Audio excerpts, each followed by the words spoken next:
Another Be Your Own Loud podcast. I'm your host, Matt Haller. And today we have an amazing referral for those of you who've been paying attention to the show for a while. Kelly Cardenas was one of the first guests on our show. And I had asked Kelly a while ago, hey, can you introduce me to some freaking cool people? And he's like, oh, no, I got the cool person. I was like, okay, whatever. And then I had a chance to meet our guest today. And I'm like, oh my God, this is freaking awesome. So Winn Claybough is our guest today. He is an author, keynote speaker, podcaster for longer than some of you listeners have been alive. Back in the day where he sent cassettes, which we're going to talk a little bit about that. But he's also the founder and co-owner of Paul Mitchell's School Division. And he has been ubiquitous within not only the world of fashion, but also in the world of motivation and thought leadership. Winn, welcome to the show. Thank you so much. Well, first of all, I'm good to know that I'm a freaking cool person to be interviewing, right? And then you mentioned the fashion industry. People are like, wait a minute, he's in the hair industry, he has no hair. Matt, what's under your hat? That's what. There we go. I know. I'm right there with you. But I do have to say that I took extra time with my beard today because when I had Kelly on the phone, he was like, okay, here's a couple of products you need. Kelly's a great guy, so I'm grateful to Kelly that he connected us, and that's kind of the world that we live in, right? We're always on the hunt for new mentors, new teachers, and I think that's awesome. And he looks to you as such a pivotal person in his personal and professional growth and development that it was just super cool. I know that we scheduled this a long time ago because you got a crazy busy schedule. So let's start off with finding out who you are. Tell us your story and kind of where you got to this person you are today. Okay. I started my company almost 40 years ago, and my company started off in the salon business, the professional beauty industry, and I soon expanded into the school business and fell in love with education. I fell in love with students. Students have what we call beginner's luck, which basically means that they don't know it won't work. My friend tells this joke. How many hairdressers does it take in the salon to teach a new haircut? 100. 1 to do the cut and 99 to stand there and say, oh, I could do that. And so the reason why I love students is because students just have that passion for learning. And to me, that's so attractive. And sometimes when we've been doing something for a long time, we lose that passion. It's just day to day. And I want to be around passionate people, and students for me are very, very passionate. So I fell in love with the school business. And then I became partners with John Paul DeJoria. He's that guy in the Paul Mitchell TV commercials, with the ponytail. He's my partner, cha-ching.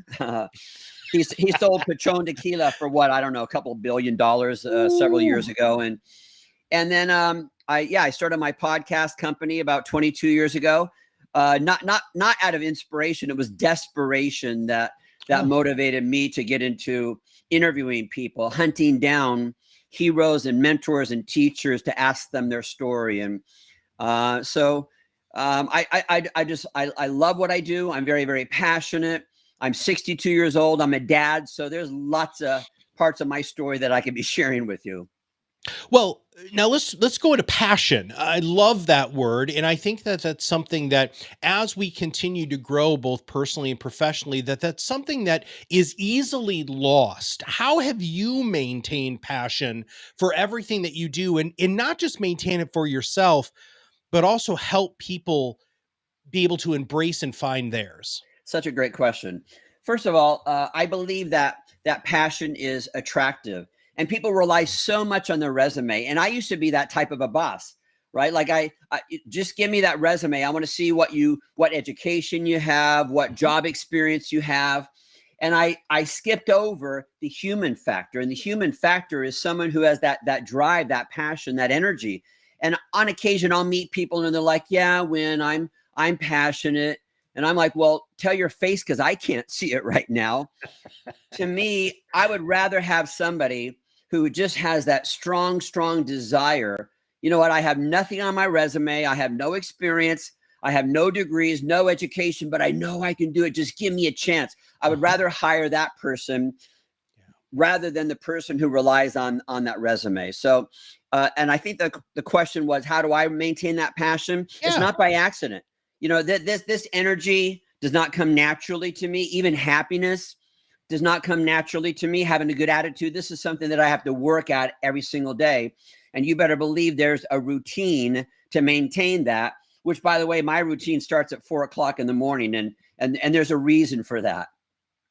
Oh, well, you can't just say that and not continue. Expand Well, on that, please. I was trying to be polite and letting I you're the one appreciate interviewing me. I was, trying to stall there so you can jump Well in and done. ask a Yeah, question. you've done this a couple of times. No, I Well, you appreciate know that, what? but yeah.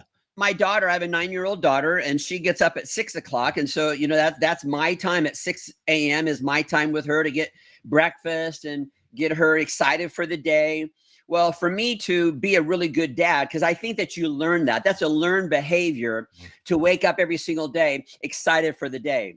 And some people wake up and they're not excited. Well, I don't believe that we have to live with that and just accept that. We can turn that around. So it's my job as her dad to teach her that. Well, how can I teach her that if I'm not fully awake, if I'm not fully passionate? And so starting at 4 o'clock in the morning, like simple things, like I light a candle when I wake up. I put on music. The first thing I do is I put on great music. I feed the dogs. I check a couple of emails. I have my own breakfast. And so I'm fully in gear. I'm fully passionate, fully ready to go by the time I drag her out of bed at 6 o'clock. And of course, at 6 o'clock in the morning, I'm like, Sophia, this is going to be an amazing day. That's my job as her dad. I get asked this all the time. And so you're the first person I've ever asked this to on this show, but you said I put on great music. And the interesting thing is not only are you stimulating yourself with your auditory senses, but you're also stimulating yourself with a sensory, olfactory sort of thing. Where did that come from? How did you learn that hitting yourself on multiple level of sensory exposure would help you get into the right mindset? I think if you asked anybody, what are those things that set you up for happiness, that set you up for success, that set you up for passion? They would have that list, but they think that it's somebody else's responsibility to make that happen. Yeah. So something as simple as having fresh flowers in the house. Oh, I love it when I have fresh flowers in the house, but they're angry at so-and-so for not sending flowers. Yeah. No, it's nobody's job. It's your job.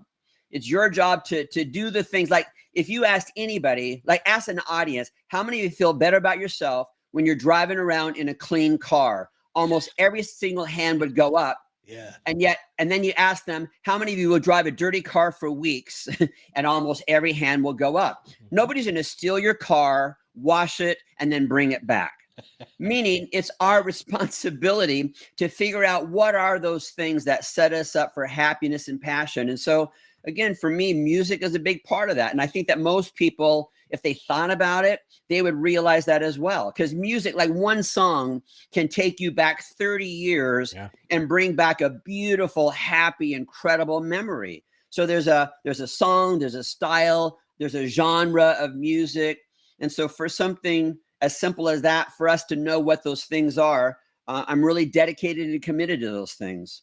I love checking in with that. Sight, smells, sounds, feelings, clothing, all of those things that you can do to put yourself. They're like these little catalysts, right? That can just help you get that much closer to where you want to be here on a regular basis. I love that, Winn, and I don't think people pay as close attention to it when you're driving down the road and you hear that song, and you're like, "Damn! Every time I hear this song, I freaking love that song." You should write that down and put that song into your life even more.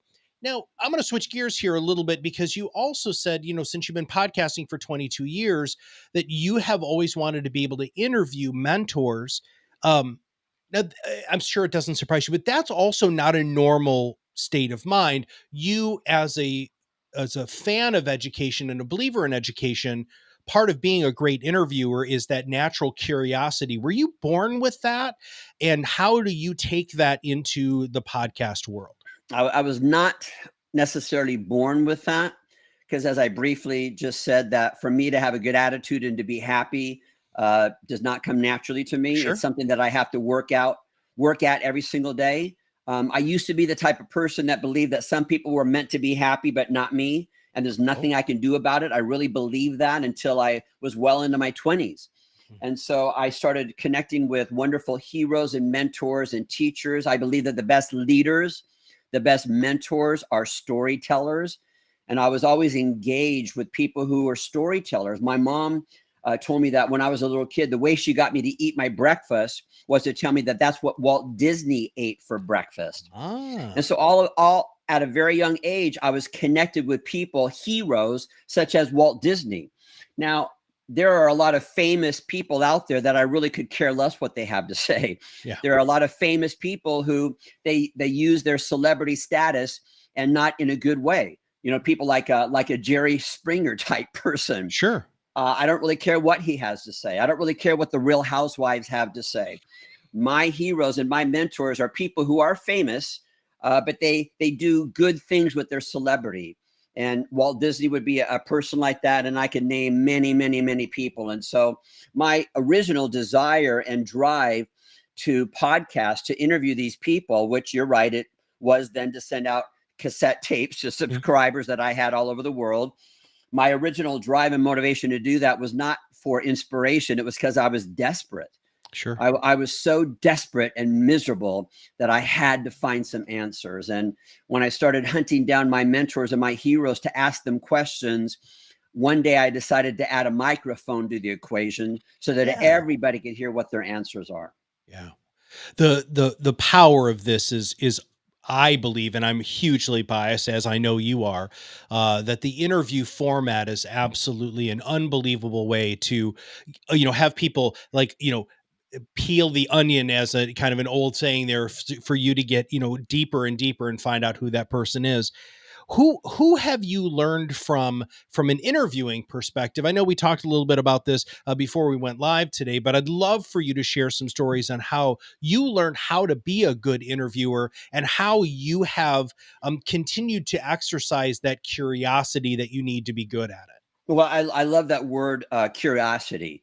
I love that word because, little kids have curiosity, Yeah. but I know 18-year-olds who already know it all, which to Ugh, me is so unattractive. I know 90-year-olds who still have that level of curiosity like a little kid, and that's so attractive to me. And so I did have that natural curiosity. I really, really wanted to know the answer. I really wanted to learn and grow. And then about 15 years ago, Modern Salon magazine called me the Larry King of the beauty industry because I had interviewed so many people, including people like Vidal Sassoon. mm. Well, Larry King read that. He called me and said, "Hey, I need you to come to my house so I can teach you how to be Larry King." And so I went to Larry's house and he sat down with me and he taught me how to ask questions, how to even have more curiosity and pull more stories. And I'm grateful for that time that I had with him because I've had people that I've interviewed who, after the interview, said, "When I've been interviewed hundreds of times, and you pulled more from me than I've ever delivered before. You required that I went deeper and shared parts of myself, which I think are incredible." Right, for us to be transparent as Yeah. human beings, as leaders, where we really can tell those stories. Because, Matt, it would be so easy for you to share all of your victories and your accolades and all the awards that you've received. That doesn't inspire people. What inspires people is when we share the times that we fell down, the times that we screwed up, but yet we got back on our feet, and we tell them the story of how we did that. To me, for like a boss to share that with their team members, not, "Hey, Forbes just named me the #1 CEO on the entire planet," right? Yeah. They don't care about that. When a boss like that says, "Hey, you know what? I was a drug addict 20 years ago. Mhm. And here's what I learned from that. Here's what I gained. And here's how I overcame that. And guess what? I believe in you. I believe that you matter. And I think that you can do it too." Oh my gosh. Talk about unlocking the potential in people by being transparent with our stories. Well, let's talk about being transparent with your story a little bit more. You've used some very interesting language so far. Have you had mental health struggles? I mean, you say that these are, waking up with a positive attitude and those sorts of things are something you have to practice on a regular basis. Is that something that you've struggled with yourself? If you talk about mental health struggles, addiction is a mental health struggle. Yes, Depression is a absolutely. mental health struggle. I don't think that you have to be suicidal to say that, guess what, I struggle with this, although that is also a mental health struggle. they say 1 in 4 have cancer. Well, 1 in 6 have some type of mental health Yeah. struggle. Well, that's a pretty large percentage. And so, yeah, we need to pay attention to that. Like we pay attention to cancer. We need to pay attention to mental wellness and what does that look like? And so, yeah, I'm very transparent. In November, so last month, I celebrated 20 years clean off of drugs. Thank you. Yeah. And I talk about that so that people can look at me and say, well, gosh, he looks like he's doing okay. You know, maybe there's hope for me. Yeah. So yeah, I'm very transparent about that. I lost a brother to suicide. I've lost several team members to suicide. So that's something that I want to pay attention to. That's something that I want to talk about, because sometimes it's that we open the conversation that then give people permission to Yes. create that safe place for themselves and for other people. But if we don't have those conversations as leaders, as mentors, as podcasters, as people who have a voice and a platform, if we're not willing to take on those conversations, then they remain silent. And we know that that becomes deadly. Yeah. You use the word hope, and I'd like to have you look back on your life here on this wonderful spinning planet that we're on. Where did you learn hope? Let's talk about some of the words that you've used today: passion, curiosity, hope, a resilience. You haven't used that, but that's part of who you are. I'd like to know, like, who you learned those from. What are some of the great lessons that you've learned that you've implemented into your life on a daily, weekly, monthly basis Mm. that you'd like to share with our audience? I think Larry King trained you as well, because you asked Matt, you clue in to really important words and topics, and hope is one. That's a word that I think is so important, so valuable, especially nowadays with everything happening on this planet. Mm. People have lost hope, and I think if we can be the leaders that sell hope, that we market hope, because you can be down and out in every way possible, but if there's a small glimmer of hope, well, then we can work with that. There's a possibility here, and so I think that we always need to be selling and talking about hope. I've always had wonderful parents. So it's not Mm. like through any stage of my life, whether it was during my drug addiction or alcoholism, that my parents abandoned me. Oh, I always knew that I had their love and that I had their support, that it was unconditional. And so, of course, that always provided hope for me. But some of my early mentors included people like Marianne Williamson, Louise Hay. I'll tell you something. Some of my first mentors were women. I learned a lot from female mentors, and it was probably because of some past bad experiences where I didn't want to learn from men, and oh, so I really cued into to female mentors. And I think that along the way, through all the struggles that I have gone through, there were wonderful friends. You don't have to be a podcaster or an author or a famous person to provide the hope that we're talking about, to be a hero for somebody. mm, A lot of that hope that I gained, that I desperately needed along the way, came from wonderful friends, and sometimes from total strangers, like a waitress in a restaurant who would call me darling. Hey, darling, what would you like this morning? Oh my gosh. Something as simple as that absolutely had a big impact on me. looking back on many, many years of interviewing, what were some of your pivotal turning points? Was it a person? Was it a technique? Was it an epiphany that you had while you were asking questions? Um, Talk about that a little bit. That natural curiosity of when somebody gives an answer, there's always a word. And again, Matt, you're great at this. There's a word in their answer that you can build upon. So don't assume that you already got the entire story by asking one question. I think for a parent to learn that. Yeah. What does a parent say? How was your day when they ask their kids, how was your day at school today? What's the answer? Fine. Fine. Mhm. That's not the answer. That's not the answer. And I was taught to ask questions like, what was the best thing that happened to you today? Mhm. Where you engage people in a conversation. And I love that engagement, because the human factor is so important. We learn that something as simple as holding somebody's hand can transform them. And I just think that for us to be able to ask the kinds of questions that draw from people, not only their brilliance and the answers and what's the right thing to do for them, but also to build great relationships. I like to tell leaders and business owners that there are three basic human needs. The first one is that people need to feel safe. The second one is that people need to feel that they belong. And the third basic human need is that people need to feel that they have a purpose. And when we're talking about purpose, for me, that's about raising money. That's about raising awareness, making a difference for charitable organizations and causes that we are personally passionate about, that our companies are passionate about. And people ask me all the time, it's like, well, Winn, how do I find out what my people are passionate about? You ask them. You asked Oh, them. they never thought of that. You Yeah. ask them, ask questions, draw it from them. And so I think to be a Larry King, where you know how to draw out the right answers from people, is going to create a human bond connection that is so needed nowadays. Well, one of the other things that you do very, very well, we're 20 minutes into this and you've done this a number of times, is telling great stories. We have something here we call the perfect podcast formula, which is education, entertainment, storytelling, call to action. Talk to me about the power of stories. How do you use them not only to teach people, but also to make that connection?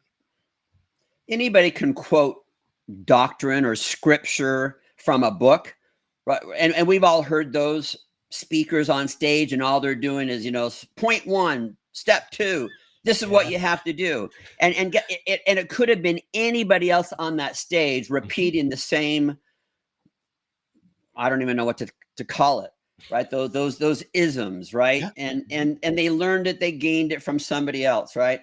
I just think that when somebody can go into their stories, and I've heard some speakers, like I interviewed Diana Niad. She is, I think, the only person that has ever swam from Cuba to the Florida Keys. I know who that is. Oh my Oh my gosh, that's gosh, this cool. woman.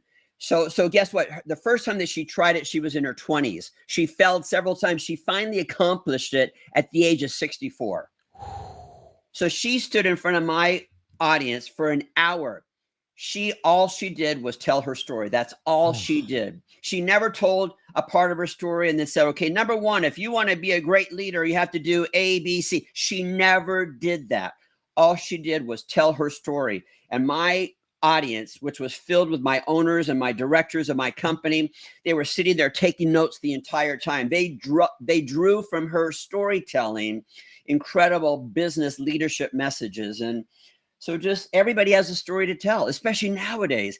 Every single person has a story to tell. And when we tell our stories, we give people hope.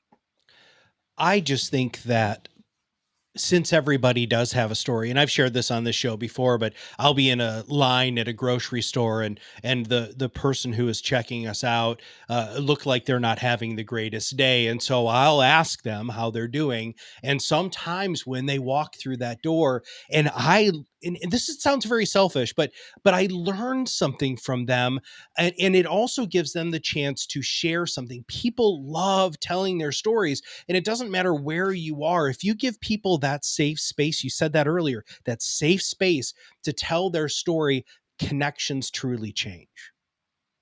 I believe that 100%. And yet, what you ask people, what's their favorite subject? Themselves.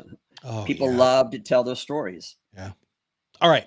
This is my favorite question because, I do, as much as I'm a huge fan of Larry King, and I always harken back to his Jerry Seinfeld interview, and Jerry got mad at him saying, "God, you do not even prepare for this." And by the way, his answer was brilliant. Um, I had a whole bunch of questions for you, but as we wrap up today, what question should I have asked you that I didn't? Maybe about being a dad. Ooh, well, I'm a big fan of being a dad myself. Let's talk about that a little bit. What are the lessons that you have learned in being a dad? Okay, this is when you get emotional. Again, I'm 62 and my daughter's 9, and so becoming a dad became later for me in life, and I had no idea that it was going to do to me becoming a parent, what that was going to do for me. Um, well, I guess the best lesson that I've learned is about how to be present, Mm. because especially like something is like when the pandemic hit. So now my daughter's at home full time, before she left for school, and then I could get busy with work, right? Yeah. My daughter said it to me one time, Daddy, you love your phone more than you love me. Whew. Yeah. Oh, I only needed to hear it that one time. yeah. And to create that no phone space for my daughter. And I'm not saying that I have mastered that, because I absolutely have not, but just to be present. And I think that a lot of us, whether at home, in our relationships with our spouse, our lover, our partner, our children, or even in the workspace, you I try to teach people how to not be a jerk. And you may not be a jerk, but people can think that you're a jerk if you're on your phone all the Yeah. time. Yeah. Because what the message that you're sending out is that somehow that virtual person, whatever's happening virtually on your phone, is more important than the person standing in front of you. And so, when I go to my office, I don't really have an office, but when I go to one of my locations, I Mhm. purposely leave my phone in the car. Because Oh, when I walk in that building, there are a couple of hundred people in that building. And it's my job to go to every square inch of that building and try to mm, connect with as many people as I possibly can.